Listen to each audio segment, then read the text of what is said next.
नमस्कार, मैं अयाज। और लोकसभा चुनाव का आगाज़ हो गया है। गोपालगंज सुरक्षित सीट है और गोपालगंज में जदयू से जो एनडीए के प्रत्याशी हैं डॉक्टर आलोक कुमार सुमन है, वहीं इंडिया गठबंधन से वीआईपी को ये सीट गया है, जिसके लिए प्रेमनाथ चंचल जो है वो उम्मीदवार घोषित हुए हैं। अब देखना होगा कि गोपालगंज के लोग जो है किसके तरफ जाते हैं, किसकी जीत होगी। इसी बात को लेकर चर्चा पर हमारे साथ है डॉक्टर संदीप सर हैं। बात करेंगे कि गोपालगंज जो सुरक्षित सीट है, जनता का क्या मूड है, जनता क्या चाह रही है, किस तरफ जाना चाह रही है। जी नमस्कार। गोपालगंज में जैसे कि इलेक्शन अनाउंसमेंट होने के बाद जिस तरह से जनता दल और भाजपा गठबंधन ने जिस तरह से अपने प्रत्याशी का तुरंत घोषणा कर दिया, जो कि हमारे तत्कालीन सांसद ही हैं और उन्हीं को टिकट दिया गया, और उस तरह से वो लोग माइलेज तो लिए हुए हैं। और ये गठबंधन जो था, इंडिया गठबंधन है, उसने अपना कैंडिडेट बहुत देर से घोषित किया। पहले लगा कि राजद का ये सीट है और पहले से राजद यहाँ चुनाव लड़ती आई है, और लालू प्रसाद जी हमारे जो बिहार के मुख्यमंत्री थे, गृह जिला है, और उनके लड़के लोग पूरा परिवार उनका यहाँ से है और गोपालगंज से बिलोंग करता है। लेकिन जिस तरह से उन लोगों ने इस सीट को छोड़ दिया, यह एक तरह से प्लायनवाद कहा जाएगा। एक प्लायनवाद है, और इन्होंने गठबंधन में जिसको सीट दिया तो उन्होंने भी एक अनजान जैसे चेहरा, मैंने जिसको टिकट दिए हैं प्रेमनाथ चंचल, तो एक अनजान चेहरा लग रहा है। मैंने अच्छा, क्या इसमें लग रहा है? इससे पहले जो लोकसभा का 14 में जब चुनाव हुआ था तो कांग्रेस का प्रत्याशी यहाँ से चुनाव लड़े थे। फिर जब चुनाव हुआ तो राजद के से प्रत्याशी थे। राजद की पुश्तैनी कहा जाए गोपालगंज जिला, लालू यादव का गृह जिला है, तो राजद ने गोपालगंज से कैंडिडेट जो है राजद का नहीं दिया, वीआईपी को दे दिया। इम्पैक्ट पहुंचा पाएगा, क्या लगता है कि जब राजद का अगर अपना कैंडिडेट होता तो उनके जो वोटर्स हैं, जो उनका एक समीकरण है जिसको पुराना समीकरण हम लोग देखते हैं, माई समीकरण जो वो जुड़ा हुआ है, उनको आज भी माने वोट तो वही लोग देते हैं। और लेकिन अभी उनके जो तेजस्वी का है, उन्होंने एक नया समीकरण बनाया है, तो उसमें उनको कहते हैं कि सबका लेके चल रहे हैं, लेकिन ऐसा हमको लगता नहीं है। और जिस तरह से लोग टिकट भी दिए, बहुत सारे जगह टिकट दिए, कि बगल में हमारा सिवान जिला है, सिवान जिला में उन्होंने अभी तक किसी को भी अपना प्रत्याशी घोषित नहीं किया है, जबकि उनके सबसे मैंने जो सिपाही कहिए या उनके जो सबसे विश्वस्त मोहम्मद शहाबुद्दीन साहब जो थे, सांसद भी रहे वहाँ पे और लगातार रहे, मरहूम साहब जब तक रहे राजद को लेकर रहे 2 बार चुनाव, लेकिन उन्होंने वहाँ कोई घोषणा नहीं किया ना। अगर आश्वस्त किए रहते मैडम हिना साहब को, तो हो सकता है कि वो लड़की चुनाव वहां से, वो वहां से निर्दलीय प्रत्याशी हैं, जिसका गहरा असर गोपालगंज, सिवान और छपरा और मोतिहारी, बेतिया तक पड़ेगा, मुझे ऐसा लगता है। यानी कहा जाए कि माई समीकरण जो है वो टूटता नजर आ रहा है, एकदम ये दरक गया है, माई समीकरण दरक गया है। मुझे तो ऐसा लगता है कि उनका जो यादव वोट भी है वो भी किसी किसी जगह पे वो उनके साथ नहीं रहेगा, जो कि उन लोगों ने। अच्छा, आमतौर पर देखा जाता है कि जो यादव वोटर्स होते हैं लोकसभा में वो डायरेक्ट मतलब केंद्र सरकार को वोट करते हैं, यानी बिहार के जो क्षेत्रीय पार्टी है उसको छोड़ देते हैं। जनरली ऐसा देखा जाता है। और जो माइनॉरिटीज है वो कांग्रेस को करती है, या फिर जो क्षेत्रीय पार्टी है उसको करती है। और फिर जब विधानसभा होता है तो सभी लोग फिर अपने अपने जाति के जो नेता है उनको देखने लगते हैं क्षेत्र में। तो क्या लगता है कि इस बार भी लोकसभा पर इसका प्रभाव नहीं पड़ेगा? नहीं, लोकसभा पर पूरा प्रभाव पड़ेगा। जैसे कोई भी पार्टी, राष्ट्रीय पार्टी या जनता दल है, हर एक पार्टी का एक सिद्धांत, कांग्रेस का तो यहाँ 2 सिद्धांत चलता है। भारतीय जनता पार्टी के राष्ट्रवाद और राम जन्मभूमि के नाम पे लगातार चुनाव लड़ते आई। इस बार मंदिर का निर्माण हुआ और रामलला का भी मतलब सब लोग दर्शन किए।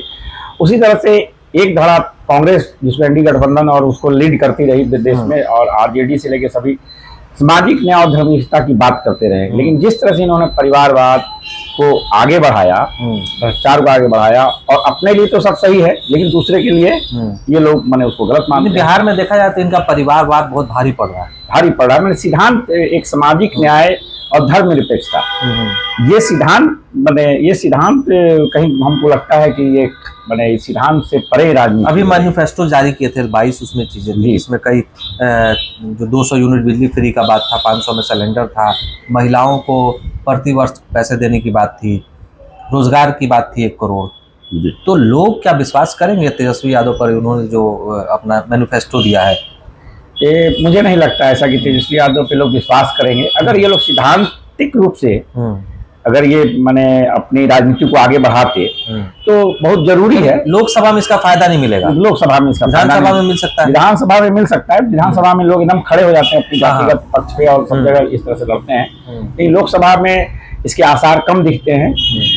ऐसे कुछ भी कहा नहीं जा सकता है जनता के मूड को, लेकिन जो दिख रहा है, जो सामने दिख रहा है कि लड़ाई में ये लोग पिछड़ रहे हैं। गोपालगंज में भी कई जगह मैं गया, सर्वे किया, कई लोगों से बात हुई।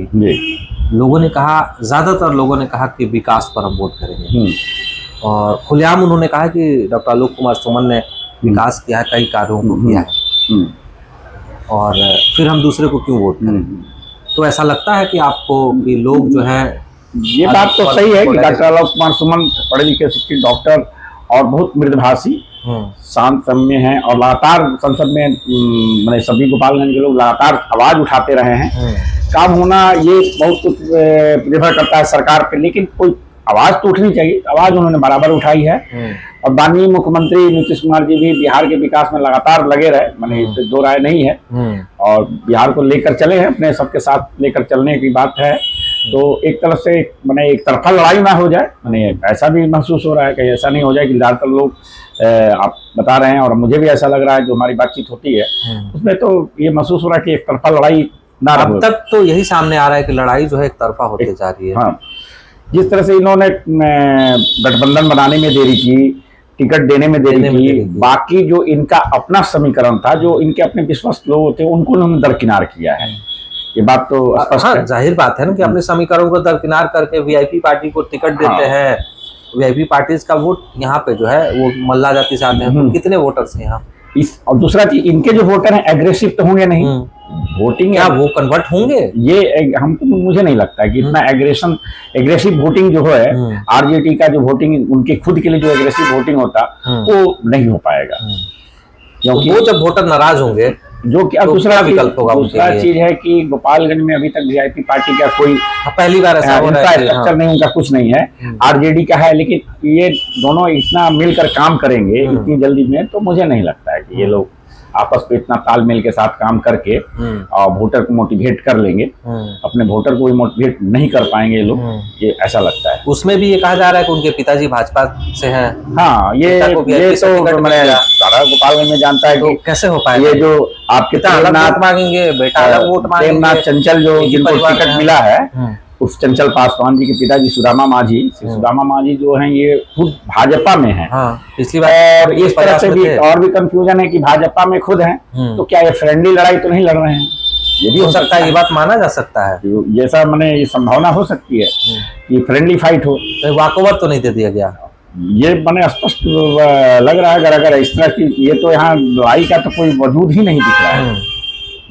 यानी ऐसा रहा तो ये माना जाए कि सबसे ज्यादा वोट से जदयू गोपालगंज से जीतेगी।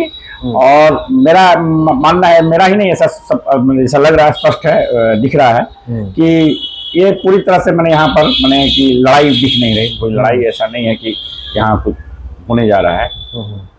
ये तो पहला लालू जी खुद इस सीट को इन्होंने वीआईपी को देकर के ही एक तरह से कहिए कि गृह जिला का एक होता है कार्य क्षेत्र और जन्मभूमि, जन्मभूमि छोड़ दिया तो यानी हार मान लिए। इससे तो ये स्पष्ट होता है कि राजद ये हार मान ली गोपालगंज जिले से। गोपालगंज को मैंने पलायन कर गए वो लोग यहाँ से, इसको पलायनवाद गृह जिला है। हाँ, तो ये पलायन कर गए, पलायनवाद है कि इसमें तो स्पष्ट रूप से दिख रहा है कि यहाँ का जो चुनाव एक तरफा ही दिख रहा है। अच्छा, क्या मतलब लोग जो वोटर हैं भाजपा के, जो अपने वोटर हैं वो तो हैं, लेकिन जो बाकी वोटर हैं वो किस मुद्दे पर यहाँ पर वोट कर रहे हैं? अब तो देश में मैंने पहले विकास का मुद्दा ही हो जाता है, और बहुत सारे कारण होते हैं। और अब हमको जैसा लगता है कि अब के समय में लोग बहुत थोड़ा सा ऊपर भी उठे हैं। पहली वाली बात नहीं है, शिक्षा का स्तर बढ़ा है। देश 70 साल आज़ादी के बाद की अब देश है, यह एक धीरे धीरे प्री मेच्योर डेमोक्रेसी से मेच्योर डेमोक्रेसी की तरफ बढ़ रहा है। तो अब वो ऐसी बात नहीं है कि कोई पहले लोग खिला के या बरगला के बूथ कैप्चरिंग करके बहुत सारे तरह से हो जाता था, और अब वो स्थिति नहीं है। अब धीरे धीरे डेमोक्रेसी मेच्योर हो रहा है, और इसमें है कि अब आपको स्पष्ट हो जाएगा, इलेक्शन के बाद फिर स्पष्ट हो जाएगा। पहले से बहुत बदलाव भी हो गया। पहले चुनावी मुद्दा था गन्ना, गंडक और गुंडा की बात ही खत्म हो गई। गन्ना भी ठीक ठाक है, किसानों को जो है मिल रहा है, गंडक की भी लगभग सब कुछ ठीक ठाक हो गया, बाढ़ की स्थिति कम हो गई। सही है। अब जो है लोगों को क्या चाहिए, जब मान लिया कि जो भी सांसद आए, जो भी जीत कर आए, तो लोगों को क्या चाहिए, क्या होना चाहिए गोपालगंज में जिससे लोगों को फायदा पहुंचे? एक चीज है कि हम लोग बच्चे थे, पढ़ते थे, और उस समय फिर हम लोग जब 10th करने के बाद पटना चले गए तो हम लोग को बस से जाना आना होता था। उस समय भी ट्रेन नहीं थी और आज भी नहीं। राजधानी है, वहाँ के लिए कोई इंटरसिटी इस तरह का ट्रेन आज भी नहीं है। मुझे बड़ा इस बात का दुख होता है। और कोई रोड भी स्पष्ट नहीं बन पाया है। या तो हम लोग कभी मलवलिया होके जाएंगे, कभी हम लोग जाते हैं आपको बढ़िया होकर के, कभी आप रास्ता बढ़िया होके जाता है, कभी मोहम्मदपुर होकर के स्पेशल रूट होते हुए हम लोग जाते हैं। तो इस तरह से कोई ऐसा रूट नहीं है। वो नया खोजबीन होता रहता है हर एक बार रास्ता का। ना बस है, ना ट्रेन है, कम्युनिकेशन पटना तक के लिए नहीं है। दिल्ली तो भी दूर है, और दिल्ली बहुत मतलब कि हमारे यहाँ के लोग जो हैं, हमारे यहाँ बहुत ज़्यादा लोग विदेश रहते हैं। माने हमारे भारत का, हमारे इस देश के इकोनॉमी में हमारा इस जिला का बहुत बड़ा हाथ है, योगदान है। और इस बात को हर एक सांसद को इस बात को ध्यान देना चाहिए कि जो राज्य का, मतलब इस देश का एक हिस्सा जो हमारे देश की इकोनॉमी में इतना बड़ा योगदान देता है, वहाँ के लिए कुछ स्पेशल पैकेज होना चाहिए, जो कि सांसद महोदय को या जो भी हैं इसको जरूर उठाना चाहिए और इस पर ध्यान देना चाहिए, लड़ाई करनी चाहिए। मुझे लगता है कि इस बात की लड़नी चाहिए कि दिल्ली जाने के लिए यहाँ के लोगों को ट्रेन मिले। बीच में शुरू हुई थी लेकिन फिर बंद हो गई। यहाँ के लोगों को सीवान जाना पड़ता है, दिल्ली जाने के लिए मैंने गोरखपुर जाना पड़ता है। एक प्रयास में जो वर्तमान में वर्तमान सांसद हैं, उन्होंने एक एयरपोर्ट के लिए भी अपना मुहिम जारी रखा है। लेकिन सबसे पहला कम्युनिकेशन है कि एक पटना के लिए, दिल्ली के लिए ट्रेन की सुविधा हो, और स्पेशल पैकेज जो कि हमारे यहाँ के जो भी लोग हैं, गोपालगंज की बहुत बड़ी जनसंख्या, हमको लगता है कि केरल के बाद पूरा राज्य और गोपालगंज एक ऐसा जिला है कि यहाँ के लोग मतलब कि हर एक परिवार से कोई ना कोई, अब अरब जो बाहर में, हाँ, अरब खाड़ी देशों में रहता है, अरब में यहाँ के लोग बोलते हैं कि फलाना अरब गए। तो इस हिसाब से जिसका योगदान इतना हो, हम तो कहेंगे कि गोपालगंज के जो लोग हैं वो असली भारत माता की संतान है, जो कि कमा करके अपने घर भेज देते हैं, अपने देश की उन्नति और तरक्की में काम आते हैं। तो इसलिए इस बात पर विशेष ध्यान देना चाहिए, इस बात को जरूर कहना चाहिए। चलिए, तो लोगों से अपील करेंगे, हम लोग भी, आप भी अपील करें कि 25 मई को जो है मतदान होगा। ज़्यादा से ज़्यादा संख्या में आप सभी लोग घर से बाहर निकलें और मतदान करने आए। अगर आपको कैंडिडेट पसंद हो तो जाहिर है अपनी पसंद के कैंडिडेट को वोट करें। अगर पसंद नहीं हो तो नोटा बटन होता है, नोटा पर भी आप अपने बटन को दबा सकते हैं। लेकिन मतदान प्रतिशत को बढ़ाएं, घर में नहीं रहें। आपका अपना जो है अधिकार है मतदान करना, उसको ज़रूर पूरा करें। आपके लिए पूरी व्यवस्था प्रशासन करेगी। और इस चुनावी चर्चा पर बात करने के लिए हमारे साथ डॉक्टर संदीप सर थे। बहुत बहुत शुक्रिया आपका कि चुनावी चर्चा हुई। फिर अगले जो चर्चा होगी उसमें हम फिर मिलेंगे और जनता को बताएंगे कि किस तरह से चुनावी माहौल जो है वो करवट ले रहा है। तब तक के लिए हमें इजाज़त दीजिए। बहुत बहुत धन्यवाद। लाइक, शेयर, सब्सक्राइब ज़रूर करें। धन्यवाद।